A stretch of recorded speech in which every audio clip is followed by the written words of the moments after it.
And now, the Street Photography Magazine podcast with your host, Bob Patterson.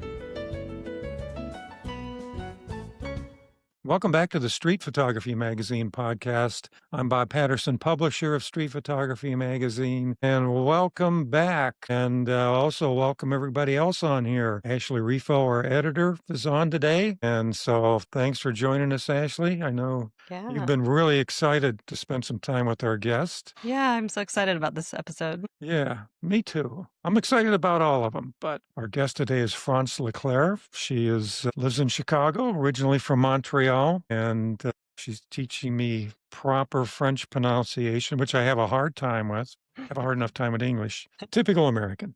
You've done very well. Oh, thank you. Thank you. So far.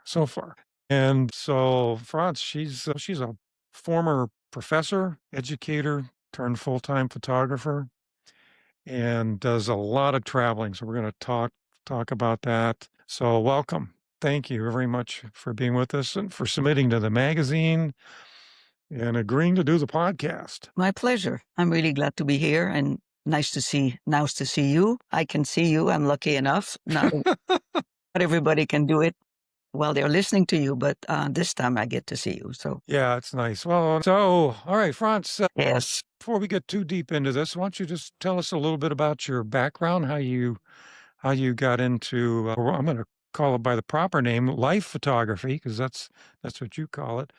And I've used that term myself. Nice. So I think, I might, go ahead. I'm sorry. Here I thought I had, came up with this on my own. Obviously, nothing is ever new. You just, think you found it, but somebody else. You never know. Somebody else, found it before you. I used to put it on my website. It was my personal website. I called it real life photography. So, there we go. And I'm sorry, I interrupted you. So that's okay. Go ahead. I'm missing the real. I'm not real yet, although I'm getting. You're for real. So, I mean, for me, if you look at my website, you'll quickly see that what got me initially into photography was travel. That was really the beginning for me. I mean, I've always been a traveler. That has always been a big part of my life. And then when I decided initially to take a leave from my work, from my job, because I was burned out, I decided to do travels to places that, I didn't have time to visit before because it's far away and you would need a lot of time to get to. So I went to these places and started coming back and wanted to tell people. I mean, for me, it's all about, okay, I've seen these great things. I've learned these great things. I need to share them. I just imagine that everybody else is as interested as I am on learning about these things. So I would come back with way too many images and I would just sit down my husband or my friends and look at this. And I could see their eyes just, after a few. And I said, okay, I know they're interested. I mean, it has to be that I'm not communicating it the right way. So I started trying to improve. I mean, took classes, workshops, so on and so forth, and try to improve what I was doing and limit the shots to only the good ones. And that had a big impact on my friendships, relationships.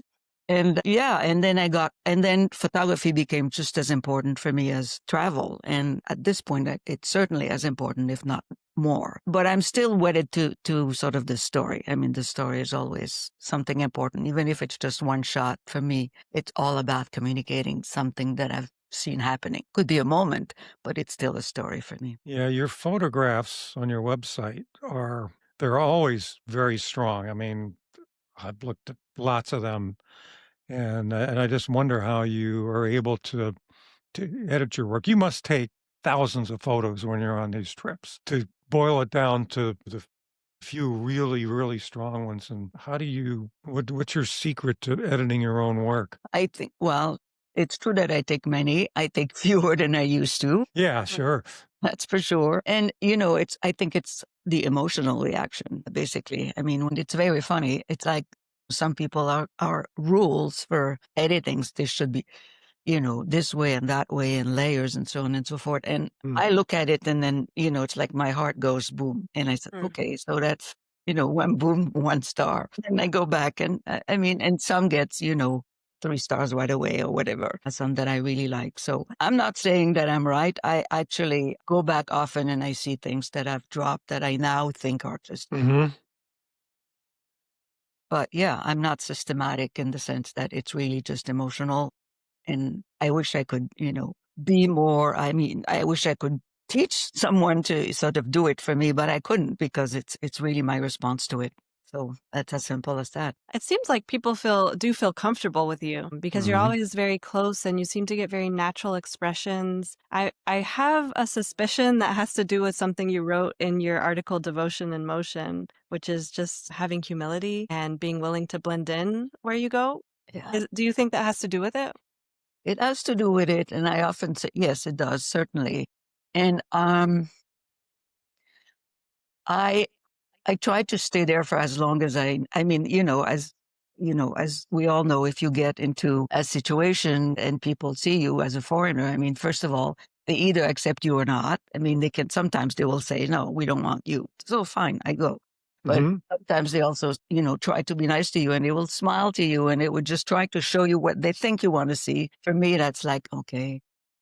So I pretend that I'm interested, but then they think she's going to move away. We'd give her what she wants. But I stay and I stay and I stay. So then they get fed up. I mean, then they stop seeing me or they stop, behaving as, what they think I'm there for. And they just go back to their life. And that's when my work starts. So yeah, I wait for them to be doing their natural thing. Yeah. That's how I think I can get close because I become part of the background or try to. Yep. Yep. I feel the same way. They just get tired of you being around and don't notice you anymore. Yeah. Now, there are situations where it's difficult, and one comes to mind. I shot a festival in Lamu Island in Kenya, which is called Molid, which is With the donkeys? with the donkeys. I love that article. This is where the donkeys are. Yes. A man without a man is not a man. It's a donkey. A man without a donkey is not a man. It's a donkey. But anyway, so they have a yearly festival. It is a religious festival. And I just I had been to Lamu Island and I wanted to go back and shoot it. But of course, in the processions, the women are not allowed. So that was a little trickier. Then they don't forget. It's very hard to get them to forget that you're there. Yeah, interesting. I did my best, but it was the time where I could see people sort of looking at me intensely. And I mean, just mostly curious. How is this possible? But not in any sort of scary way, but there it took a little longer to be able to do a decent job. But normally they just forget. Even kids, they forget and they go back and play. So that's my secret. Which is not a secret. How I do it. Yeah. Well, in addition to your photography, your writing is really, really good. And I mean, I could just read your stories without seeing any of the photographs and still be able to picture what's going on. That is interesting because I've always, as I said, my goal in doing photography and in coming back was to share, and I always thought that I need to give some context to my images in some way. So that's when I started writing. But yeah, maybe you can tell me what you think. So I've done what I think I have 100 now, or 106 or so. And the last one, I said I'm not sure I'm going to keep writing the stories. And my main thinking is that, do people read anymore? Do you think people read? Well, you ought to know more than us since you were having to deal with students, I assume. Yeah, well, And yeah. they probably don't. Yeah. TLDNR, too long, did not read. Well, that's the thing. I mean, I've noticed, I mean, people come to the website and look at images for sure. But I often get questions that if you had read the text, you would know the answer. So that's a hint that at least if they read, it's mostly very quickly. And so I don't know, I'm at this point where I'm thinking, okay, is it worth for me should I just put images? I mean, is it worth for me to try to, again, give my perspective on things or my feeling or what I experienced there? I don't know. I mean, now on the other hand, it helps me remember the experience and the event. So I initially, did it for me as much as for others, but so I don't know. That's where I am now. Do you think people still read? Do you get feedback on the magazine or do they just picture? I don't know. I think the only feedback we get is usually from people who did read it. Wouldn't you say, Ashley? Yeah, I think so. I think that it's a very tough question to answer, and I feel like it's getting tougher to answer because it's like the more we're inundated with more and more material to read, a person can only read so much, even if you love reading. Yeah. I think in the case of the magazine, we've seen that we do get responses to certain articles. People say, oh, I really enjoyed this article, or have an opinion about it, which tells us they read it. But we also publish in a way that sends our content to people's emails. So we often wonder if maybe they're mostly reading what they received just right in their email inbox instead of actually searching for the magazine and then reading articles there. It's a tough question to answer. I don't know. I don't know whether I'm doing the right thing or not. I don't know. And my guess is, so I have a story that I'm thinking I would want to put back there, and then I'm saying, well, but I said that I was going to stop, and then I'm just arguing with myself back and forth. Yeah, don't stop. Don't stop. I think I'm not going to say unique, but I mean, you tell a very good story. Yeah. And That's very nice of you to say. Yeah, you do. Appreciate that. That's so good. Don't stop. And if you have your friends and family trained after all these years to be ready for what you're going to show them, this is a great way to do it. Yeah. I'm pretty sure they're reading it. Yes, they are, but who knows? I mean, they may feel that they have to, But yeah, it's an interesting world that we live in. Mhm. Yeah. I think if you're going to ask that question, you would have to ask the same question about the photos. Yeah, but should you even take photos? There's a bazillion photos out there to look at, but we do. Yeah. I think it's kind of almost the same question. I think people probably feel that it's quicker, Mhm. I get a sense of the story by looking at the pictures, and it takes, I don't know, 15 seconds. If I have to read, process, think. I don't know. Yes, you do. Do you think you're more of a visual person, France, or are you more of like a reader, a words person? I'm a visual person. I'm a reader too, but I'm a visual person, certainly. What I'm not as much as an audio person. I mean, so it's amusing because I see, my husband now does audiobooks mostly. And for me, the pleasure of reading, I like to see the letters. And I mean, I just enjoy, and not even having a book, because it can be a device, although I love real books as well. But I can process the story more if I read. If I listen, I get very easily distracted. And for some other people, it's the opposite. They can listen to things, and if they read, their mind will go somewhere else. So I'm certainly visual in that way. I like to read and I like to see much more than, listen. We all have our... I'm the same. Yeah. I don't do well with even podcasts, and you shouldn't say that on a podcast while you're recording a podcast that you don't like to listen to podcasts. The two of us do not listen very well. Yeah, I think that's... But it's harder for my mind to focus on audio content than actually reading something. And I think it's, it's the type of people we are. I mean, others, it's, the opposite. Yeah. Okay. We can listen if we need to. It's just not as natural. Yeah. We all have different learning styles. That's Myself, I'm more of a kinesthetic. There we go. Yeah. Yeah. Human, after all. Yeah. That's the title of a small book written by another person or it's a photo book by another person from Montreal. Humans, after all. Yeah. Yeah. Fred Ranger. Reinventing the wheel all the time. Okay. Yeah, aren't we? Fred will like to know that you said that. Yeah. When you write your articles, I mean, is this something you do while you're in the field, where you're in a hotel at night, or do you wait till you come home and select the photos and then decide what it all means and then write it? Yeah, the latter. I take notes. I take lots of notes, but I would not. I mean, first of all, the typical trip of mine is I get up early, go out there, and take a little break midday, especially if it's a sunny, hot area, and then go back and then shoot, and then I'm exhausted and I plan the next day. I will look at my images if I know that I'm going back somewhere and I can do better. But if it's something else that I'm going to do the next day, I won't even bother sort of delving into what I've done, because otherwise I'll feel bad. I will, if I missed something. Otherwise, I will look that technically it's okay, that the camera is not sort of misbehaving. Always the camera. Yes. Yes, it is. Yeah. But other than that, I mean, there's no time. I come back and I'm exhausted, so I plan the next day.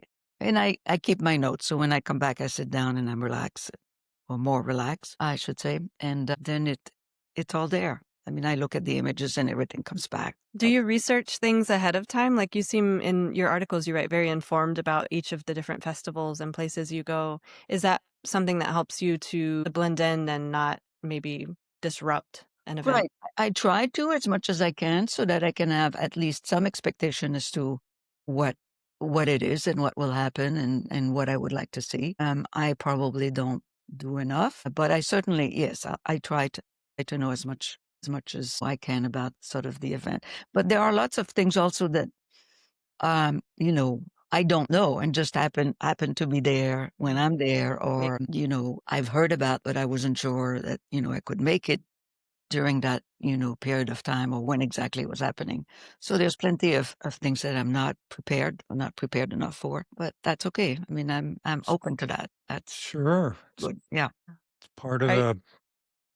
the I shouldn't say charm, just the adventure is the things you Yeah. didn't know Absolutely. was going to happen. Absolutely.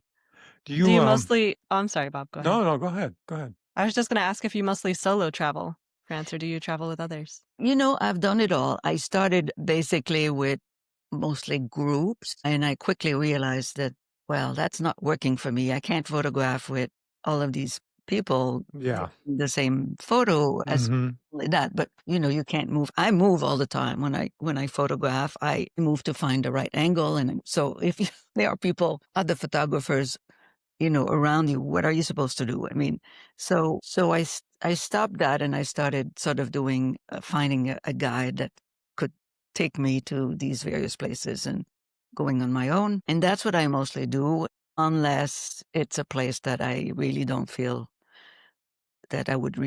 safe going alone. Mhm.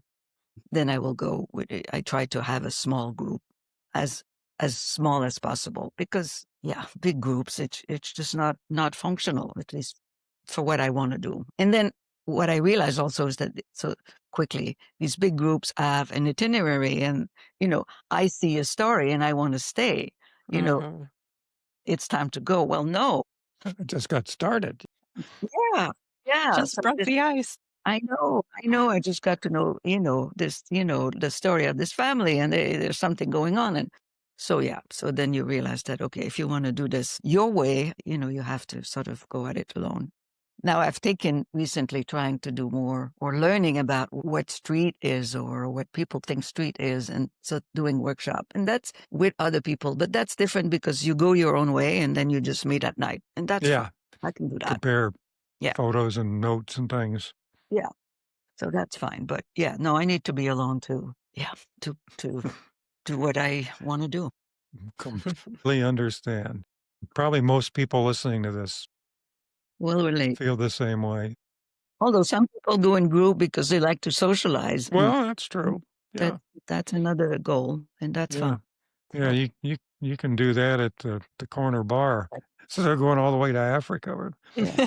It's we talked to a lot of photographers, and I've heard many people say, when I get some money, I'm going to travel the world and photograph this, or when I retire, I'm going to travel the world and photograph what I want, or you know, all these, overcoming like all these barriers or milestones to be able to do it, and because people would just love to do what you're doing, but what are the trade-offs? Is there a downside? Must not be too bad because you keep doing it. Downside, you mean what aspect of it are difficult? Yeah, just You you mean the fact to do it alone versus in groups, or just no, just doing it. Just leaving home and going away for X weeks in a strange place. I mean, for me, that there's no downside. I get all excited about Yeah, it.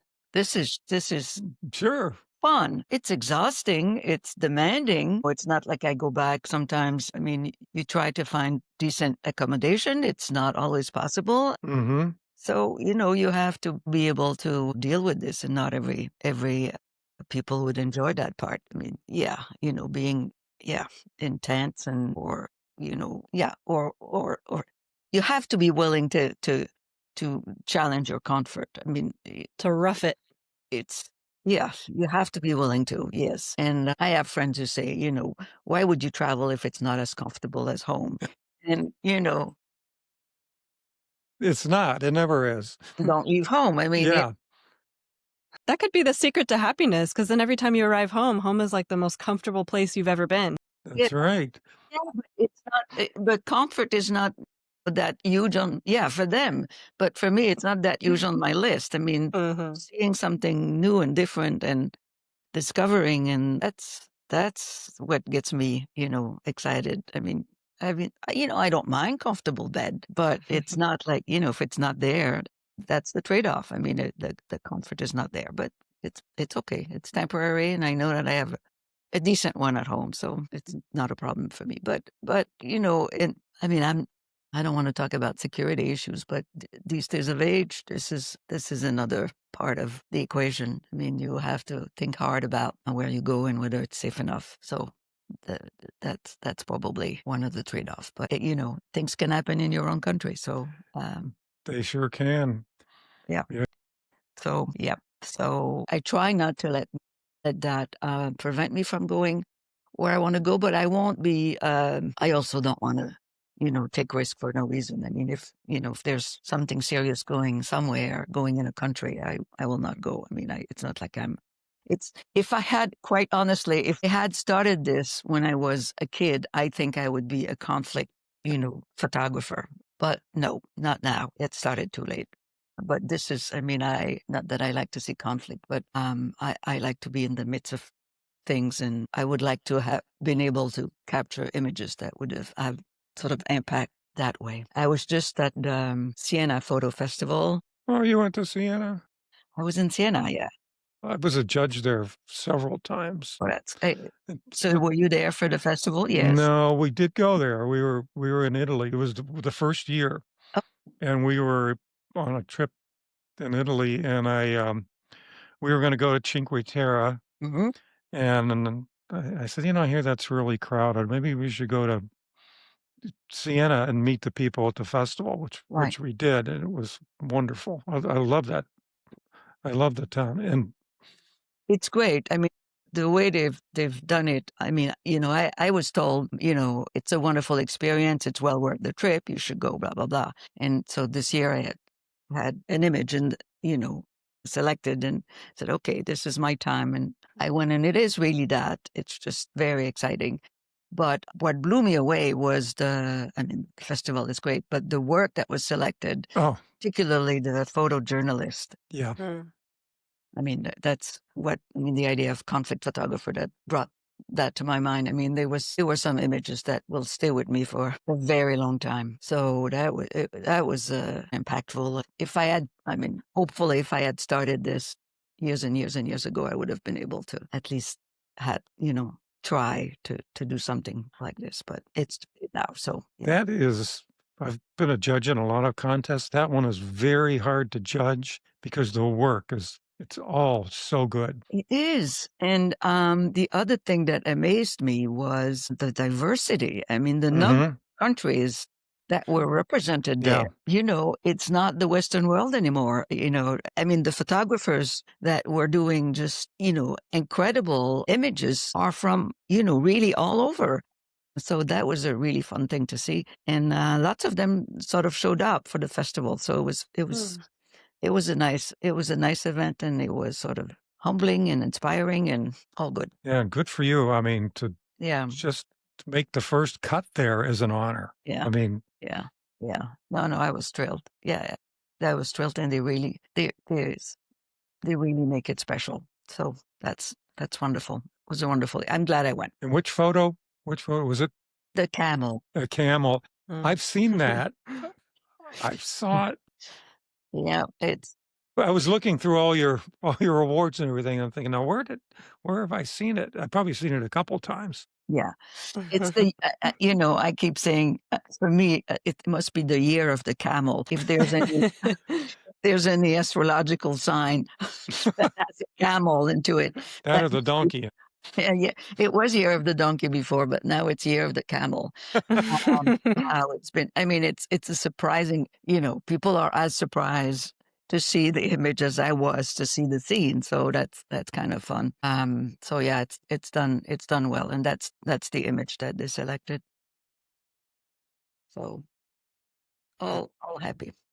You describe yourself on your website as you're a curious person. And Mm. I think curiosity is a gift that not everybody has. And I just wonder how you leverage that gift in your photography, just in deciding what you're going to shoot and how you're going to compose. Is that even at the top of your mind at any one time? What I think is now in the top of my mind is uh and that's what I got from you know I, that's what I got from street photography. In some ways it's sort of, I was looking at some street photographers, and their image were sort of quite complex and layered at different angles, and that's what I've learned from them, and try to, and I'll get back to the curiosity in a minute. It's Yeah. like my curiosity is there, and if I learn something, I get so excited. I mean, I've always been about learning. So, I see something new and different. I want to know more and I want to dig more. And when I learn something, I get so excited that I want to share it. And I want that image to to capture as much of the scene as I can possibly Mm-hmm. do, because I just assume it. You say not everybody's curious. I just assume everybody's curious, and and and that they will all want to see that scene that just caught my eyes in one way or the other. So I think it's always there. I think that's what drives me wanting to photograph. I mean, I see something curious and I want to record it. It's just it's my drive, and maybe that's the difference between a quote unquote real street photographer and what I do, in the sense that I don't go for the image only. It has to be the image and the moment, the image and the story. Mm-hmm. That has to be part of it, as opposed to just, lights or lines or frame or whatever. So, but it's fine for other people to do other things, but this is where my heart is. Yeah. You answered a question I had, because I was going to Oh, ask you why you don't consider yourself a street photographer, because I look at your work and it does say street photography to me. It does. No, no. I mean, yes. label are just, I mean, I can't, I mean, even street, I mean, you have a variety of, Yeah. approaches. Mm-hmm. Yeah. I consider myself a street photographer that has a very particular style of street, if you want. But now, I mean, if you look at street photography, it's all over the place. I mean, Mhm. what I think that the thing that characterize my work that is a lot in street is the fact that I shoot candid. I mean, Mhm. nothing is ever staged, nothing. I mean, so this is all candid. But now I see, there are street photographers that, Mm-hmm. sort of direct a bit, the scene. Mhm. So I don't know what these labels mean, I guess is what I'm saying. Yeah, me neither. Yeah, I know what I do and I know how I do it. And, Yeah. whether or not it goes, in one category or the others, It's what you see, and you're it's what sharing that with everybody else. and what I like to do. And, I'm happy if people think it's street. I think it's street, but I don't argue that it's street the same way everybody, would do it, but whatever. It's labels anyway. Yeah. I want to ask you about a photo. Hmm. One of mine, I hope. Yes, yes, for sure. No, well, first of all, I failed to mention this at the beginning of the show, but France published an article in Street Photography magazine in the October issue, I'm which, if honored. you're a subscriber, you really have to see it. It's called Devotion in Motion, and it's about Holy Week. Was it Semana Santa? Did I say that right, Ashley? Did I say it right? But there's one photo in there. It's so many beautiful photographs in it, but and I assume it's these little girls next to I'm going to call it a float, but it's not really a float that in a parade. And they look like they're dressed for first communion. I assume since it's Holy Week, that's why they're dressed like that. And but there are a bunch of them around the side of this thing. To me, it looked like a giant coffin. But what do I know? I wasn't there. Anyway, and so they're all lined up along this float, and they're all looking in one direction, except for one. Well, actually, there's two, but one, she's looking in a completely different direction. You can see her eyes wide open. And I assume you had several photographs of that scene that you could use. Did you choose that one because of her? Of course. Okay, then I'm paying attention. Yeah, wonderful. That's great. That's great. No, I mean, yeah, you need something something different Yeah.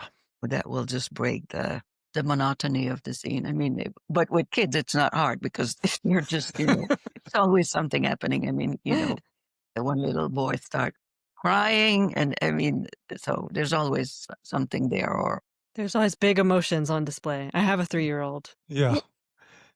We're in that phase. yeah, Lots of photos. Yeah. Okay. All right. that's I it. just wanted to know, and I had an opportunity to ask you. Of course. I really loved that project so much, Franz, because like I feel like every year we get a couple of submissions with photos from Semana Santa, but yours really stood out as different. It's obviously the same event, but it felt like a totally new project that we hadn't seen before. That's how Yeah. big the contrast was. It's really interesting to me that you could do that. Same old approach. I mean, I'm in the midst of it. I mean, I Yes.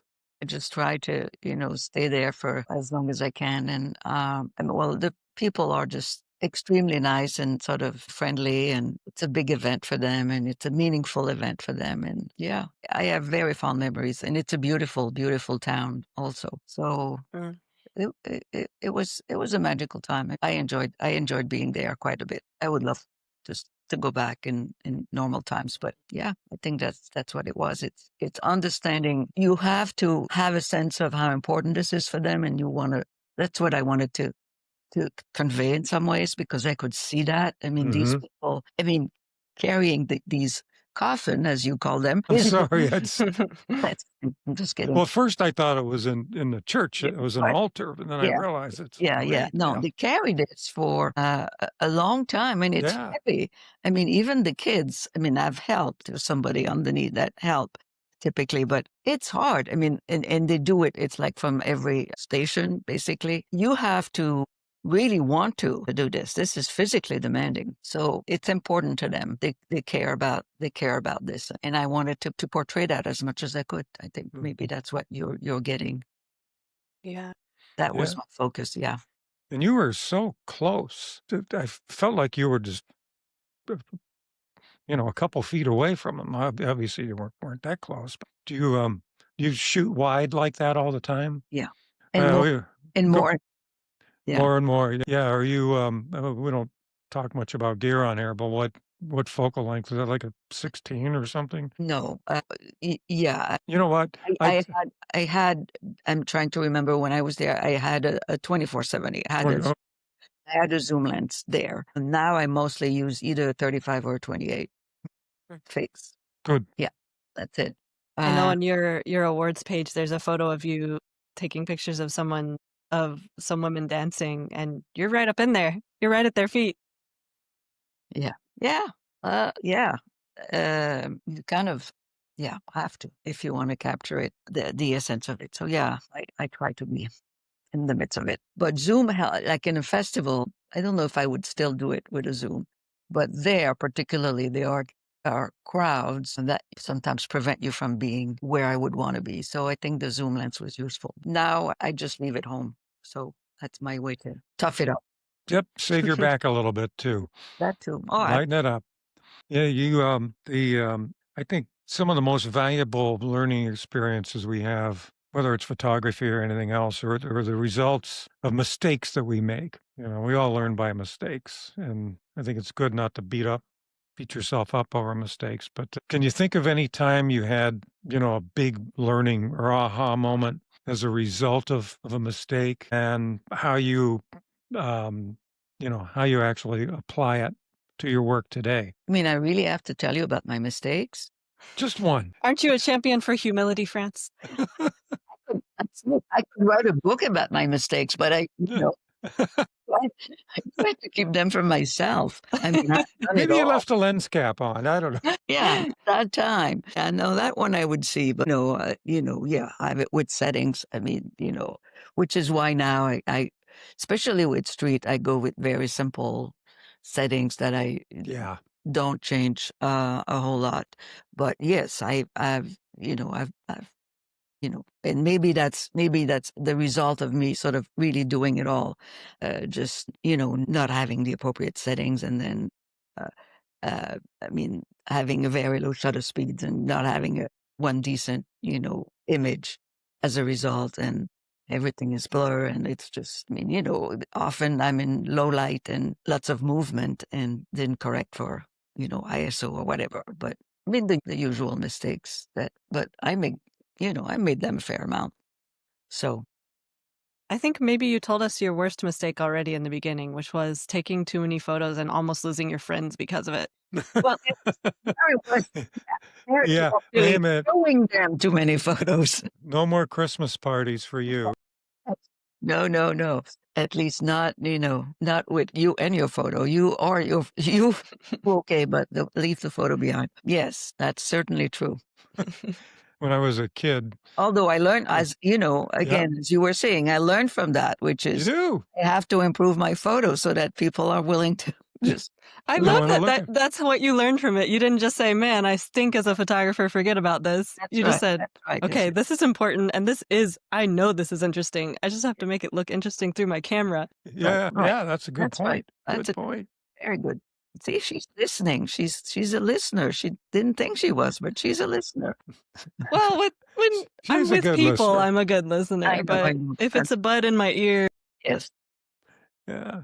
Yeah, when I was a kid, we had a neighbor who he was a shutterbug, as they called him back then. And they'd go on these trips and he'd come back and with the slides, had the slide projector. Yeah. And we'd have to go over there and sit Yeah, there and he'd yeah. click through the slides. Yeah. My dad hated it. Yeah. Yeah. He No. could he could care less. He'd rather watch a football game. Of course, I understand. I mean, or somebody would say, "Well, I think you had to be there," Yeah. Okay. so you know what that means. That was diplomatic. Well, they're friends after all. But anyway, yeah. So at least I don't have this problem anymore. So yes, I've solved this. I've solved this problem, Yeah. and thank God, because I like to show. Still like to show people what I've seen and what I do. Yeah. Running out in the morning with the settings from last night Yeah, doesn't really work, it's Yeah. so easy. It's so easy. Or I've getting out and your lens fog, and because it's cold out and your lens with is just not ready for it, and it fogs for half the shoot. Then you learn to leave the lens in a cool place so that it doesn't get shocked in the morning, that when you get out. Yeah, and there's just so many ways just set it outside your room, outdoors. I don't. yeah. Yeah.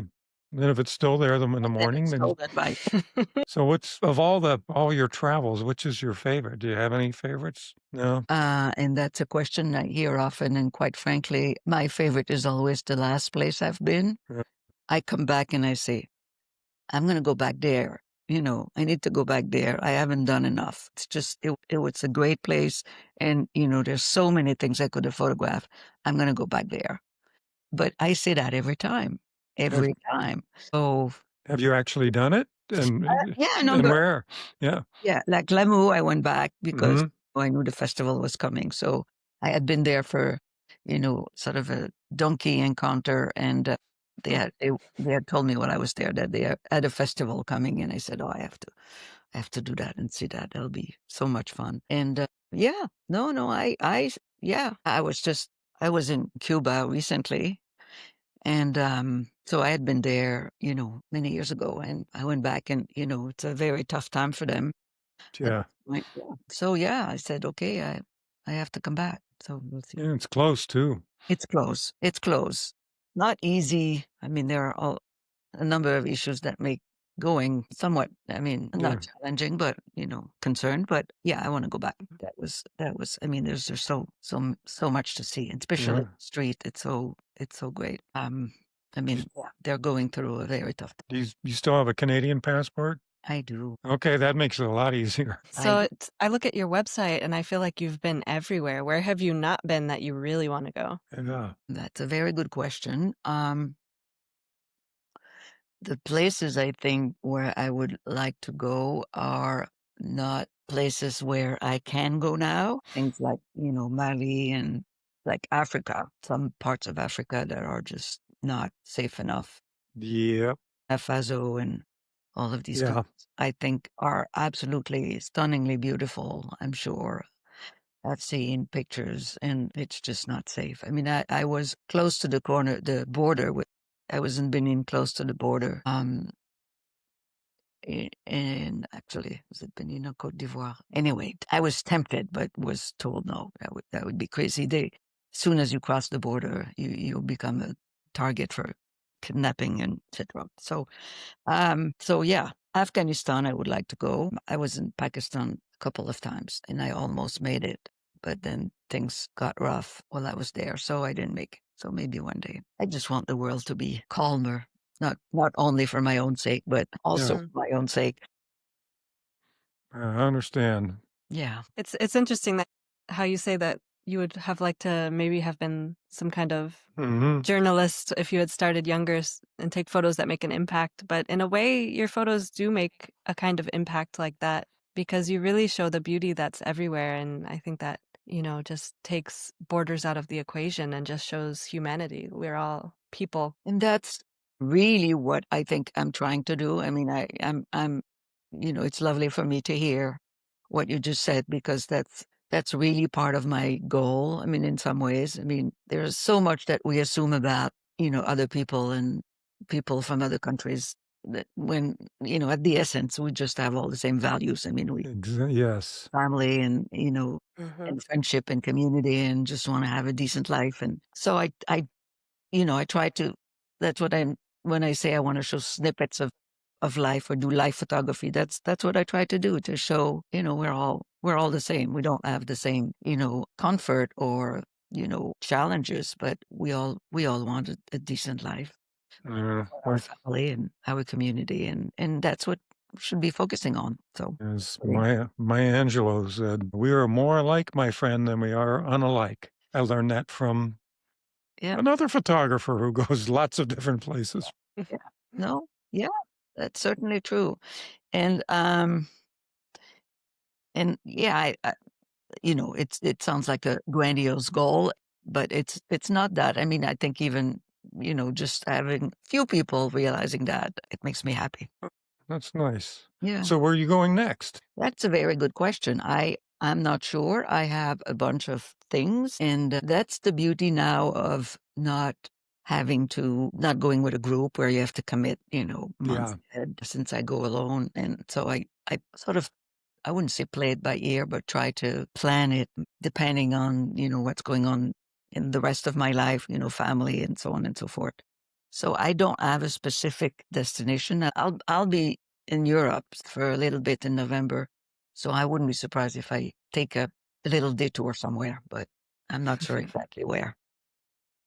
That's great. That's great. Yeah. I'd like to be the camera around your neck. Well, yeah. So, well, before we go, why don't you tell us or tell everybody where they can see your work, learn more about you? Well, I have a website, as we talked about earlier. It's basically my name. So if you Google my name, the website should pop up. And then, Why don't you tell us how to spell it? No, that helps. good point.